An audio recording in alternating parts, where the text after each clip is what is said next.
Hello, this is the first lesson of Chapter 10 in Traditional Logic, which deals with the topic, the question, what is deductive inference? And this is an important chapter, it's an important lesson, because finally, after about 6 months, after about going through 9 chapters in the book, we're about to get to what is the heart of logic. We just finished dealing with propositions. What are propositions?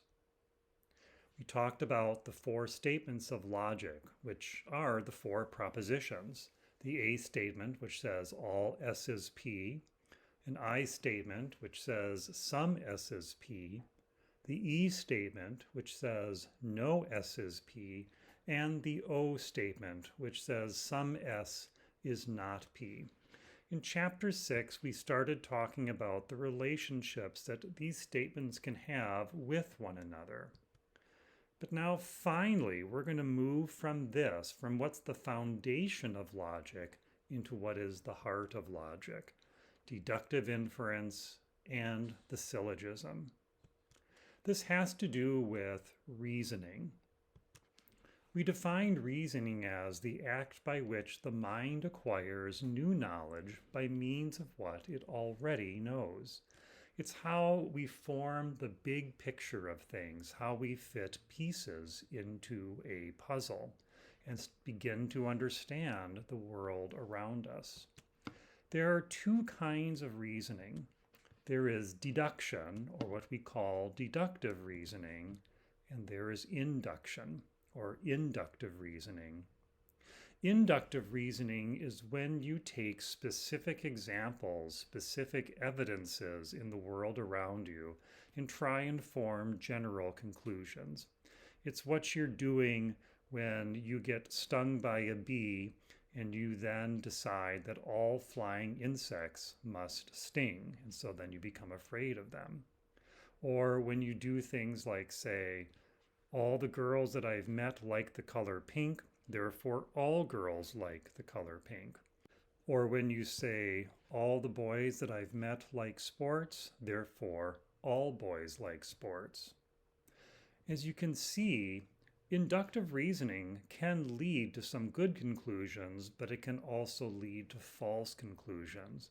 You probably know some girls that don't like pink. You might know some boys that don't like sports, or you know there are flying insects that don't sting. We're going to spend our time looking at deduction or deductive reasoning. And in deductive reasoning, as long as we follow the process correctly, it will always lead to true conclusions. Deductive reasoning uses something we call deductive inference. So we've seen a number of examples of this. Deductive inference uses the classic thing we've been doing. All men are mortal. Socrates is a man. Therefore, Socrates is mortal. Because we know those first 2 statements are true, we can draw a deductive inference. We can draw a conclusion. The first part, the part that leads up to that, the premises, we call the antecedents. They are just the ideas or the principles that we are basing our reasoning on. Our conclusion then comes after that. It's what's based on the antecedents. Deductive inference, we say, is the act by which the mind establishes a connection between the antecedent and the conclusion.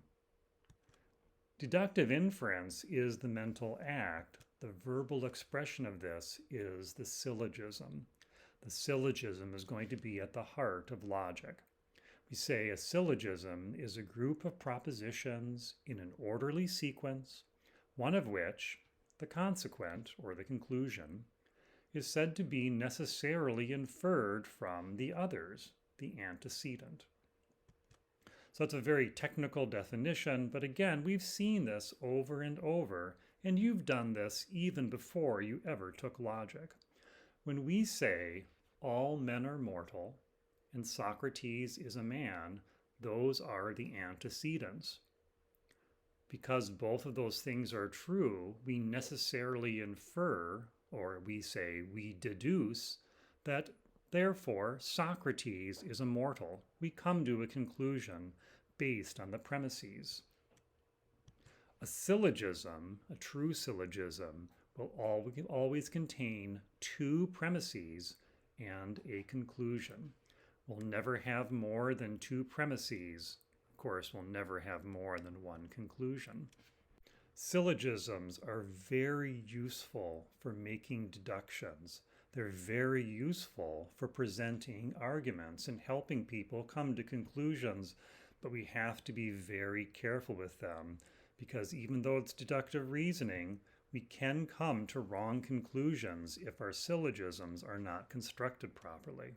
Here's an example. All birds can fly. Ostriches are birds, therefore ostriches can fly. Whenever we see a syllogism, we have to ask ourselves, is this a valid syllogism? The syllogism is valid, but you see we're coming to a wrong conclusion. And why that is, we'll see when we start looking at things like the essential law of argumentation. The essential law of argumentation says, if the antecedent is true, the consequent must also be true. You're going to want to memorize the essential law of argumentation. As you might guess, because logic has so much to do with making arguments, this is going to be central to logic. And so it's going to come up in your homework. And of course, it's going to show up on a quiz. So you should memorize the essential law of argumentation. The essential law has two corollaries, or two principles that go with it. The first one is, if the syllogism is valid and the consequent is false, then the antecedent must be false. This is what happened in our one about ostriches flying. The syllogism is correctly constructed. It had two premises and then it had a conclusion. The problem with it is that one of the antecedents was false, and so therefore we came to a false conclusion. In a valid syllogism with a true consequent, the antecedent is not necessarily true. Let's look at some examples of this. All spiders frighten me. This is a spider, therefore I am frightened.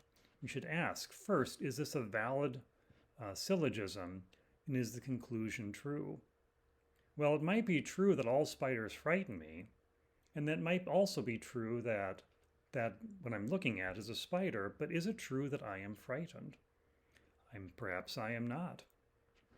Perhaps the spider is behind glass, or maybe I'm looking at a picture or a cartoon of a spider.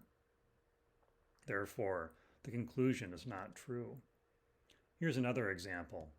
My cat is white. Monday is the day after Sunday. Therefore, yesterday was Sunday. I assume that you're doing this lesson on a Monday, and so the conclusion is true. The problem is the syllogism is not valid. Even if it's true that I have a white cat, and even if it's true that Monday is the day after Sunday, those two things together don't necessarily lead me to deduce that yesterday was Sunday. Here's another one. All swans are white. Black swans are swans, therefore black swans are white. We can again see the syllogism is properly constructed. We have two premises and a conclusion. The problem is that one of the antecedents is incorrect. It's not true. We know it's not true that all swans are white, and therefore we've come to a false conclusion. For Wednesday, you should read through Chapter 10, read pages 67 to 74, and you should carefully read pages 67 to 70. Again, I would pay special attention to all the definitions because a lot of these definitions are going to show up on the quiz. You should do exercises for day 1 in Moodle. One of the exercises is kind of new, so I'm going to do it with you. Bit of help with the homework on Moodle for this. This is question 14. You'll see a number of other questions like this one. I want to do question 14 with you just to make sure you know how this works. You'll see it says to identify the antecedents and consequent of a syllogism, then mark the argument as an example of corollary 1 or corollary 2. If there's an example of neither, mark it as NA. NA stands for not applicable. It doesn't apply here. So let's just do this one together. All men are mortal. Socrates is a man, therefore Socrates is mortal. So we know that this first one, that's one of the antecedents. So let's put antecedent here. Socrates is a man is also part of the antecedent. So let's mark this as antecedent. Moodle will let you use this, use any of the choices twice or more than once. Socrates is mortal, that's our consequent. And so we're going to mark this as a consequent. So now we need to decide, is this an example of corollary 1, corollary 2, or does this not apply at all? Corollary 1 says, if the syllogism is valid and the consequent is false, then the antecedent must be false. Well, we can see the syllogism is valid and the consequent, though, is true, so it's not an example of corollary 1. We know this is a wrong answer. Corollary 2 says, in a valid syllogism with a true consequent, the antecedent is not necessarily true. One or both of the premises may still be false. We know both of these are true.